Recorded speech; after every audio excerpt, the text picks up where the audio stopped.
10절서부터 15절까지의 말씀입니다. 요한일서 3장 10절부터 15절의 말씀 제가 봉독해 올리겠습니다.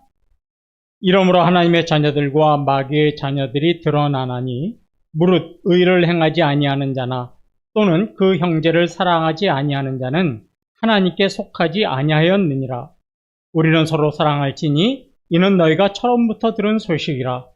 가인같이 하지 말라. 그는 악한 자에게 속하여 그 아우를 죽였으니 어떤 이유로 죽였느냐? 자기의 행위는 악하고 그의 아우의 행위는 의로움이라.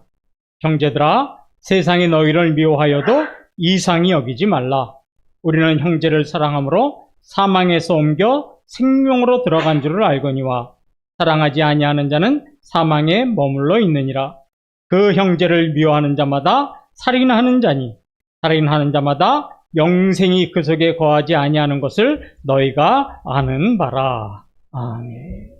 제가 그 병원에 김종장님하고 같이 입원해 있었어요. 그래서 김종장님을 이제 몇 번 뵙고 또 같이 여기 나오는데 제가 생각보다 많이 건강하시다.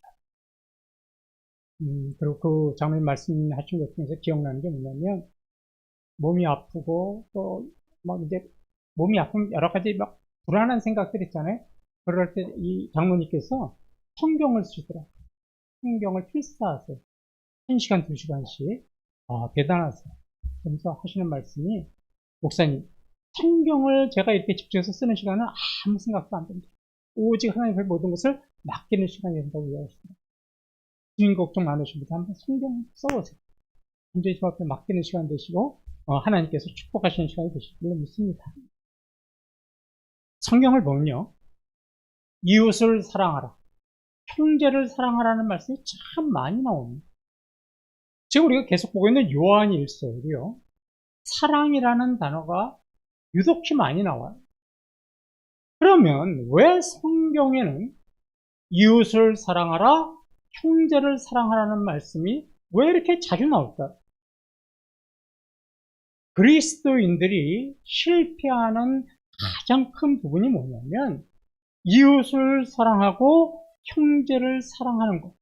이것에 많은 실패를 보기 때문에 성경은 자주 곳곳마다 이웃을 사랑하라, 형제를 사랑하라는 말씀을 기록해 놓고 있는 겁니다. 성경을 보면요, 하나님을 사랑하는 것과 이웃을 사랑하는 것이 따로따로 이게 분리되어 있지 않습니다. 한 뭉텅이로 되어 있어요. 그것을 잘 알 수 있는 말씀이 마태복음 22장 37절부터 40절의 말씀입니다. 예수께서 이르시되 내 마음을 다하고 목숨을 다하고 뜻을 다하여 주 너희 하나님을 사랑하라 하셨으니 이것이 크고 첫째 되는 계명이요 둘째도 그와 같으니 내 이웃을 내 자신같이 사랑하라 하셨으니. 예, 우리가 참 잘하는 말씀이죠. 그런데요, 이 말씀 우리가 잘하는데 항상 놓치는 단어가 하나 있어요. 그 단어가 뭐냐면 화면에 있는 빨간 글씨처럼 그와 같은이라는 단어. 그러니까 첫째 계명, 둘째 계명이 뭐가라는 건 아는데 그와 같은이라는 단어가 여기에 들어가 있다는 말은 잘 몰라요. 예수님께서 말씀하시기를 이렇게 말씀하신 거예요. 하나님을 사랑하는 것이 크고 첫째 되는 계명입니다. 그리고 둘째 계명도 그와 같은데 내 이웃을 사랑하는 겁니다. 이렇게 말씀하신 거예요. 그와 같은이라는 의미가 왜 여기에 들어가 있을까? 이런 겁니다. 하나님을 사랑하는 것과 이웃을 사랑하는 것이 비중이 똑같다는 거예요. 어느 것이 더 크고 어느 것이 더 낮은 게 아니라는 거예요. 근데 우리는 보통 생각하는 게 뭐예요? 하나님을 사랑하는 것이 크고 이웃을 사랑하는 작다. 그래서 왜요? 하나님 사랑하는 거는 내가 믿음에 있어서 이거 필수예요, 필수. 내가 하나님을 믿는 나는 철저하게 하나님을 사랑해야 돼. 필수예요.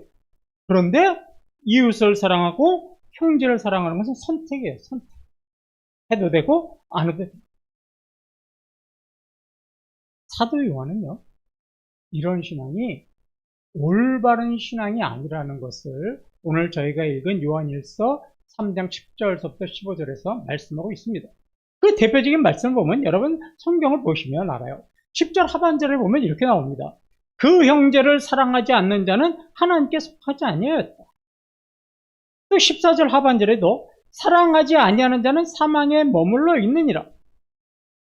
참 도전적인 말씀이죠. 우리는 전부 다 예수를 믿고 구원받았는데 우리가 이웃을 사랑하지 않고 형제를 사랑하지 않는다면 우리는 하나님께 속한 자가 아니래요.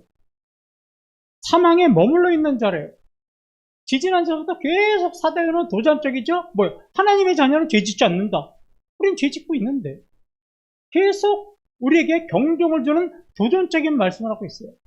그러면 우리가 이제 하나님의 자녀는 죄짓지 않는다. 이 말씀 우리가 충분히 다 무슨 말씀인지 은혜를 받았죠.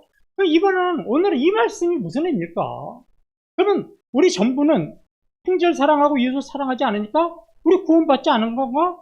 이렇게 생각할 수도 있다는 말이죠. 그런 의미는 아니에요. 그러면 왜 사도 요한이 이렇게 말씀하고 있나? 오늘 이 말씀을 우리가 함께 좀 은혜를 나누려고 그래요. 자, 먼저 한번 생각해 보십시오. 여러분 경험상 한번 말씀해 보세요. 이웃을 사랑하고 형제를 사랑하는 것이 쉬운 일이었습니까?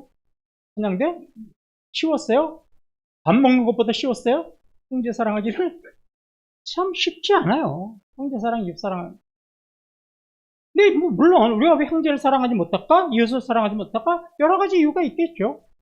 그런데 그 중에서 또 좀 비중이 큰 게 뭐냐면 세상이 약하기 때문에.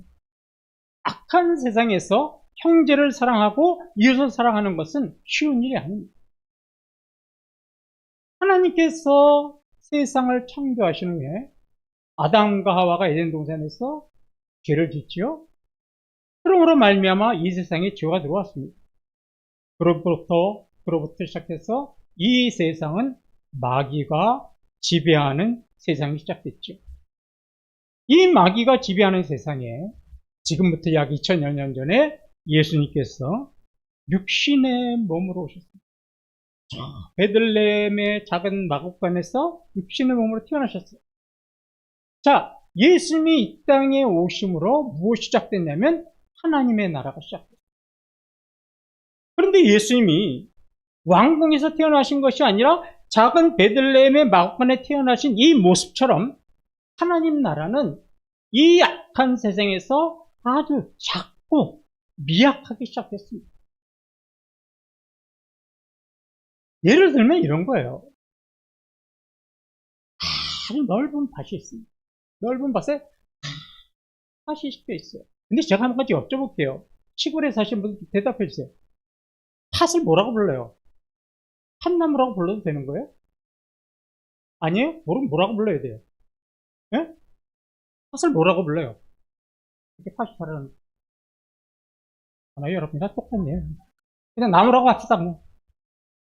이게 알면 내가 이 국어사전하고 컴퓨터를 쳐놔도 그 정확한 이름이 안 나오더라고요. 그냥 이해하고 들으십시오. 자, 넓은 밭에 팥나무가 다 있는데 거기에 한가운데 콩나무 한 그루가 딱 심겨졌어요. 콩나무 한 그루가 엄청난 팥나무 사이에 심겨졌으니까 얼마나 힘들겠어요. 지금 이 세상도요, 마귀가 지배하고 있는 나라와 하나님이 지배하고 있는 하나님 나라 두 나라가 이 세상에는 공존하고 있는 거예요. 함께 있는 거예요. 그런데 주님이 오시기 전까지 이 땅에는 누가 주도권을 잡고 있냐면 마귀가 주도권을 잡고 있어요. 그래서 마귀가 지배하는 이 세상의 힘이 크기 때문에 하나님의 자녀인 저와 여러분은 이 세상에서 믿음으로 살아가는 것이 힘든 싸움일 수밖에 없는 거예요. 이건 당연한 겁니다. 자, 이 마귀가 지배하는 나라, 하나님이 지배하는 나라를 어떤 특징이 있는가? 이걸 제가 표를 하나 만들어 봤습니다. 여러분 앞에 있는 표를 한번 보시기 바랍니다. 세상 나라죠. 세상 나라는 지금 말씀드린 것처럼 마귀가 지배하는 나라. 그 나라의 백성들은 당연히 누구겠어요? 마귀의 자식들이겠죠. 그죠? 마귀의 자식들입니다. 그럼 마귀의 자식들은 어디 안에서 살아가는 사람들이냐? 이들은 마지막에 영원한 지옥불에 던져진 사망의 권세 아래서 살고 있는 자들이죠. 이 마귀의 자식들이 외부로 나타나는 행동은 어떤 겁니까? 죄, 증오, 미움, 다툼. 그래서 세상은 마귀가 지배하고 마귀의 자식들이 살다 보니까 죄를 많이 짓고 증오도 있고 미움, 다툼, 시기도 있는 거예요. 반면에 하나님 나라는 누가 살고 있냐면 하나님의 자녀들이 살고 있죠. 이 하나님의 자녀는 그럼 어디 안에 살고 있느냐? 주님이 주시는 영원한 생명 안에서 살아갑니다. 그리고 이 하나님의 자녀는 외부로 나타나는 행동이 뭐예요? 의로움, 의와 사랑입니다. 이게 마귀의 나라, 즉 세상 나라와 하나님 나라의 차이점입니다. 자, 제가 좀 전에 밭에 팥이 심겨져 있는데 거기에 콩이 한 그루 심어졌다고 그랬잖아요. 자, 여러분, 그 수많은 팥들 중에서 콩나무를 구별할 수가 있을까요? 없을까요? 구별이 안 되죠. 그런데 언제 구별이 돼요? 딱 열매를 맺으면 요는 콩나무였고 얘는 팥나무였다. 이게 구별이 가죠. 열매를 맺고 나면 쉽게 구별할 수 있습니다. 우리 지난주에 말씀드렸잖아요. 그죠? 이 세상도 마찬가지예요. 이 세상에는 마귀의 자식들도 살고 하나님의 자녀들도 함께 살고 있어요. 그런데 누가 마귀의 자식이고 누가 하나님의 자녀인지 여러분 구분하실 수 있어요? 생육충만 받아서 딱 보면 마귀의 자식, 하나님의 자녀 이렇게 구분합니까? 아니면 이마에다가 이렇게 써서 붙이고 다니는 것도 아니에요. 이게 구분이 안 돼요. 그런데 열매로 나무를 알 수 있듯이 무엇을 알 수 있냐면 행동으로, 그 사람이 하는 행동으로 알 수가 있죠. 마귀의 자식들은 저 끝에 보시는 것처럼 어떤 행동이 나타나요? 죄짓고 증오하고 미워하고 시기하고 다툼의 행동이 일어나죠. 그러나 하나님의 자녀는 어떤 행동이 나타나요? 의로 사랑하는 행동이 나타나요. 그래서 이런 행동을 통해서 우리는 어떻게 할 수 있는 거예요? 저 사람이 하는 행동을 보니까 저 사람은 예수 믿는 사람인가 보다. 하나님의 자녀인가 보다. 저 사람은 정말로 믿지 않는 사람들이에요. 저 사람은 지옥 갈 사람이에요. 그렇죠? 마귀의 자녀라는 게 무엇으로? 겉으로 있으면 아무런 표시가 안 나요. 그런데 행동으로 확실히 드러나죠. 지금까지 제가 드린 말씀이 10절의 말씀이에요.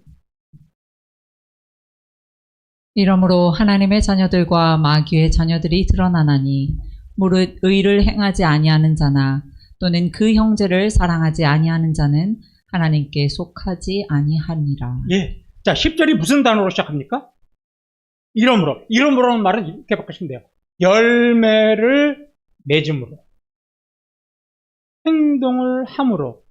그러니까 이러므로 제가 그걸 바꿔볼게요. 이렇게 행동함으로 하나님의 자녀들과 마귀의 자녀들이 드러나나니. 이런 뜻입니다. 이해하시겠습니까? 이러므로가 그런 뜻이에요. 그러니까 의로운 행동을 하고 사랑하면 하나님의 자녀라는 것이 드러나는 것이고 의를 행하지도 않고 그 형제를 사랑하지도 않으면 어떻게 되는 거예요? 마귀의 자식이라는 것이 드러나게 되는 거죠. 그런데 여기서 이제 사도 요한이 강조하는 게 이런 거예요. 자, 한번 생각해 보세요. 남자님, 콩나무에 무슨 열매가 맺혀야 돼요? 콩이 열려야 되는데 콩나무를 열려면 안 돼요. 빨랑했죠. 콩이 열려야 돼요. 그런데 콩이 아니라 이상한 다른 열매를 맺었어요. 그러면 단지사는 무슨 생각이 딱 들까요? 이 나무 콩나무가 아닌가 보다. 의심할 수밖에 없죠. 하나님의 자녀라고 하는데 열매가 의와 사랑이 아니라 미움, 시기, 질투, 증오가 나타났어요. 그럼 어떻게 되는 거예요? 저 사람 하나님의 자녀가 공동자들 아닌가 봐요? 이렇게. 그러면 바로 그 말씀이에요. 사도 요한이 강조하는. 정말로 하나님의 자녀라고 하는데도 의와 사랑의 열매가 맺혀지는 것이 아니라 미움, 시기, 다툼, 증오의 열매가 맺혀지면 정말로 저 사람이 하나님의 자녀인가? 의심해 볼 필요가 있더라. 사도 요한은 말씀이 바로 그겁니다.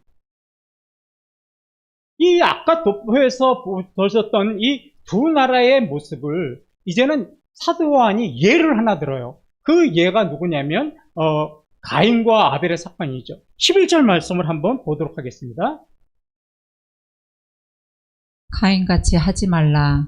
그는 악한 자에게 속하여 그 아우를 죽였으니 어떤 이유로 죽였느냐. 자기의 행위는 악하고 그의 아우의 행위는 의로움이라. 예, 이제 에덴 동산에 쫓겨난 아담과 하와가 아이들을 낳는데 가인과 아벨을 낳습니다. 하루는 이제 가인과 아벨이 동시에 이제 하나님께 제사를 드렸는데 하나님은 가인의 제사는 안 받으시고 아벨의 제사만 받으셨죠. 우리가 잘 아는 내용이죠. 그래서 가인은 화가 나서 자기 동생을 죽였어요. 우리 다 아는 사건이죠. 그런데 이 사건을 보고 모든 사람들이 어떻게 성경을 이해하냐면 가인이 자기 동생을 죽였기 때문에 이 사람은 나쁜 사람이야. 이렇게 이야기를 해요. 맞습니까? 목사가 저렇게 물으면 감정이 있는 것 같아서 대답하기가 쩍쩍하죠. 그런데 사도 요한은 3장 12절에서 그렇게 이야기하죠. 가인이 아벨을 죽였기 때문에 나쁜 사람이다. 원래부터 나쁜 사람이었어요. 그게 12절 말씀입니다. 자, 빨간 글씨 한번 보시기 바랍니다. 그는 가인이죠. 악한 자에게 속하 있으니. 그러니까 하나님의 자녀였다라는 거예요? 마귀의 자녀였다라는 거예요? 애초부터 마귀의 자녀였고. 기억나세요? 도표에서 마귀의 자녀가 하는 행동이 뭡니까? 미움, 시기, 질투, 다툼. 그러니까 아벨의 제사를 받고 자기 제사를 안 받으니까 아벨을 어떻게 한 거예요? 미워하고 시기하고 질투하고 증오해서 어떻게 한 거예요? 죽였다는 거예요. 처음부터 가인의 삶의 모습은 하나님의 자녀로서의 삶의 모습이 아니라 마귀의 자식. 그런 삶을 살았다고 지금 이 사도 요한은 이야기하고 있는 거예요. 그럼 반대로 아벨은 왜 죽었습니까? 하나님의 자녀니까 죽은 거예요. 가인은 마귀의 자녀이기 때문에 동생을 죽인 거고 아벨은 하나님의 자녀이기 때문에. 제일 마지막에 보세요. 왜 죽었어요? 아벨의 행위가 어떻게 했기 때문이요? 의로움. 제가 아까 말씀드렸죠. 도표에서 하나님의 자녀가 나타나는 행동은 뭐라고 그랬어요? 의와 사랑. 의로움을 행동을 하다 보니까 그것이 질투와 미움의 대상이 돼서 죽었단 말이에요. 놀라운 일이죠. 아니, 불의를 저지른 사람이 죽어야지 왜 의를 저지른 사람이 죽습니까? 의를 행한 사람이 죽습니까? 그런데요, 마귀가 지배하는 세상에서는요, 이게 놀랄 일이 아닙니다. 다반사로 일어나고 지금 우리 주변에서도 다반사로 일어나는 일이죠. 그 말씀이 13절의 말씀입니다. 형제들아, 세상이 너희를 미워하여도 이상히 여기지 말라. 예, 세상이 하나님의 자녀인 저와 여러분을 미워하고 시기하고 질투하는 거 전혀 이상하게 여기지 마십시오. 이렇게 생각하시면 됩니다. 나는 하나님의 자녀로 잘 살고 있구나. 자, 이 의로움 때문에 죽은 사건, 대표적인 사건이 바로 뭐냐면 예수님께서 십자가에서 죽임당한 사건이지 않습니까? 예수님은 죄가 없는 분이잖아요. 그런데 세상은 그런 예수님에게 온갖 여러 가지 죄의 명목을 씌워가지고 죽였어요. 그럼에도 불구하고 하나님은 무너지지 않으셨죠? 어떻게 되셨어요? 3일 만에 다시 부활하심으로 마귀가 주도한 그 부당한 사건을 완전히 어떻게 하셨습니까? 뒤집어 엎으셨죠. 자, 그러면 이제 여기까지를 말씀을 잡고 이제 현실적인 이야기로 한번 넘어가 봅시다. 이렇게 미움과 시기와 다툼과 증오가 가득한 세상에서 우리는 하나님 나라의 하나님의 자녀로서 영원한 생명 안에 거하는 자로서 어떻게 살아야 할까요? 이번 한 주간 우리가 어떻게 살아야 할까요? 14절을 보시기 바랍니다. 우리는 형제를 사랑함으로 사망에서 옮겨 생명으로 들어간 줄을 알거니와 사랑하지 아니하는 자는 사망에 머물러 있느니라. 여러분, 오늘 크게 뜨시고 앞에를 잘 보세요. 이게 잘못 읽으면 굉장히 오해하기 쉬운 성경 구절이에요. 자, 제가 보세요. 우리가 형제를 사랑해야 사망에서 옮겨 생명으로 들어간다. 말이 됩니까? 안 됩니까? 말이 됩니까? 안 됩니까? 우리가 형제를 사랑하지 않으면 사망에서 옮겨 생명으로 들어가지 못한다. 이런 말이잖아요. 말이 됩니까? 안 됩니까? 안 되는 거죠.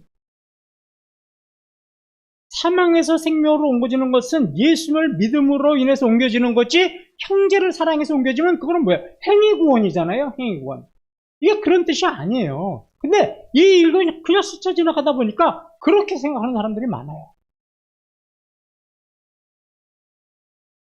저와 여러분은 형제를 사랑해서 구원받은 성도들이 아니에요. 예수를 믿어서 구원받은 성도들이죠. 그러면 14절은 뭐냐? 제일 중요한 단어가 빨간 글씨야. 들어간 줄 알고. 이 단어가 14절에서 핵심이에요. 이게 잘 이해가 안 되면 14절은 다 오해하십니다.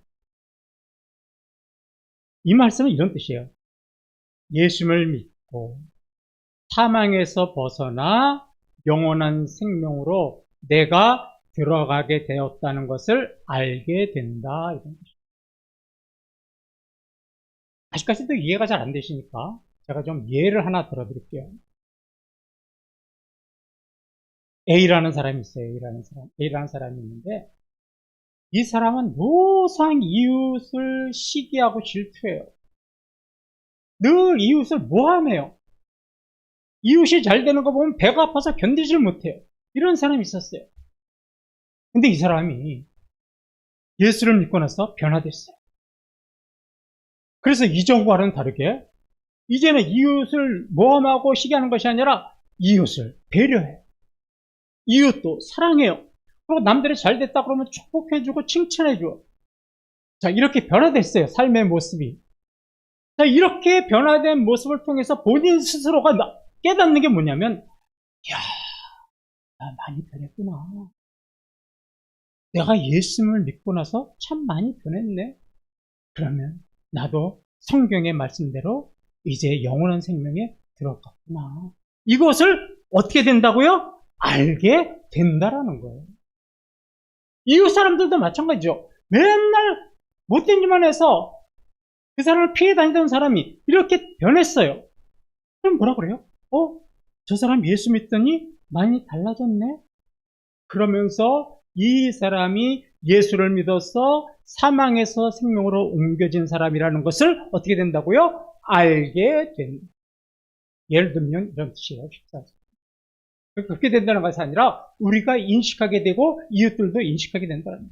그러니까 여러분들이 사랑을 많이 하시고 이런 행동을 많이 하실수록 여러분들의 기쁨을 충만한 이유가 뭐냐면 왜요? 내가 영원한 생명 속에서 내가 주님과 살고 있구나. 이것 때문에 내가 기쁨이 충만한 거예요. 그런데 이 A라는 사람이 예수를 믿었어요. 교회도 잘 다녀요. 헌금도 잘해요. 전도도 잘해요. 그런데 행동은 예수 믿기 전과 달라진 게 없어요. 여전히 남들을 모함하고 시기하고 질투해요. 그러면 본인이나 이웃들이나 이 사람이 예수를 믿는 사람인지 안 믿는 사람인지 알 수 있습니까? 없습니까? 알 수 없는 거죠. 그 사람이 아무리 저 예수를 믿습니다. 저 이태원 교회 다닙니다. 저 이태원 교회에서 세례 받았습니다. 저 철저한 그리스도인입니다. 암만 외치고 떠들어봐도 믿어주지 않는 거죠. 왜요? 열매가 없으니까요. 행동이 없으니까요. 14절이 이 말씀입니다. 요한일서 4장 11절과 12절 말씀을 보겠습니다. 사랑하는 자들아, 하나님이 이같이 우리를 사랑하셨은즉 우리도 서로 사랑하는 것이 마땅하도다. 어느 때나 하나님을 본 사람이 없으되 만일 우리가 서로 사랑하면 하나님이 우리 안에 거하시고 그의 사랑이 우리 안에 온전히 이루어지느니라. 예, 예수님이 뭐라고 하셨어요? 하나님이 너희를 십자가에서 죽으심으로 사랑하신 것 같이 너희도 서로 사랑하라. 이것은 사랑을 받은 너희들이 해야 할 일이고 너희를 구원하신 하나님, 너희들에게 요구하는 것이다. 사랑하라. 이건 뭐예요? 명령입니다.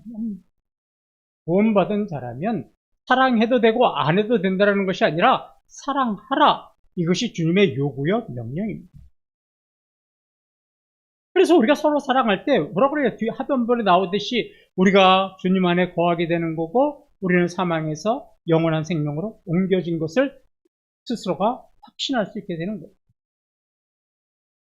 제가 일전에 한번 말씀을 드렸는데요. 저와 여러분이 누구든지 다 우리 구원의 확신은 있어요.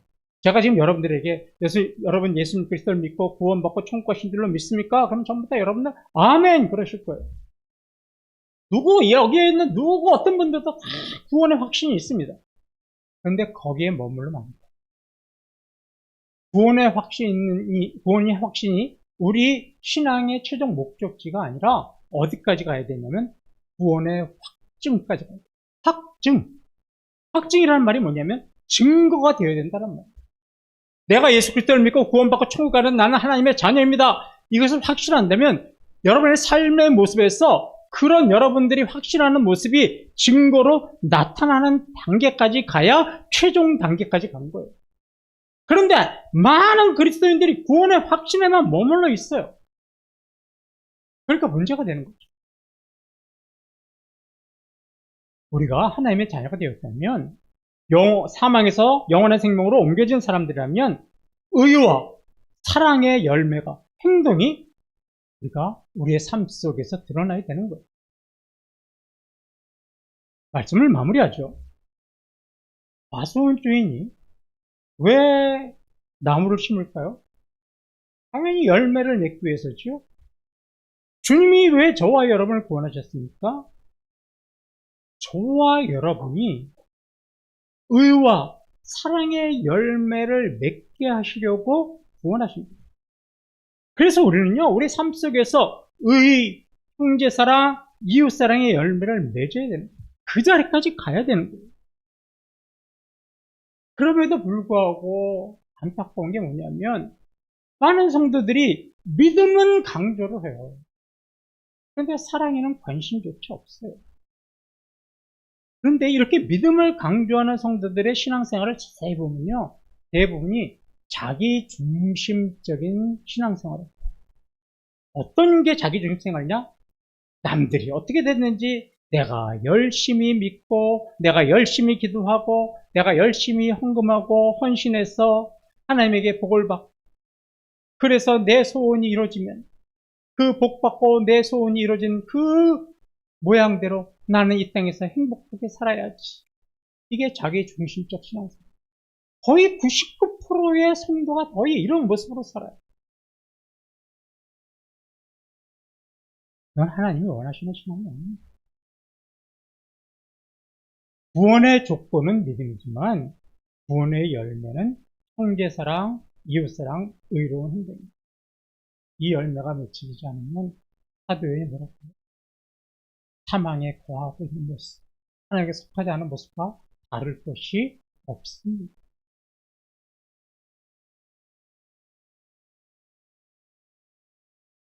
저와 여러분이 구원의 확신이 있다면 이제는 형제를 사랑하고 이웃을 사랑하는 구원의 확증 단계까지 나가야 됩니다. 우리의 삶 속에서 형제를 사랑하고 이웃을 사랑하고 배려하고 섬기고 의로운 삶을 사는 것이 증거되어야 됩니다. 그 작은 출발점이 저쪽에 있는 큰 교회가 아니라 우리 이 작지만 강해지려고 우리가 애쓰고 있는 이 이태원교회에 소속되어 있는 성도님으로부터 출발점이 되고 시작점이 되시기를 주님의 이름으로 축원합니다.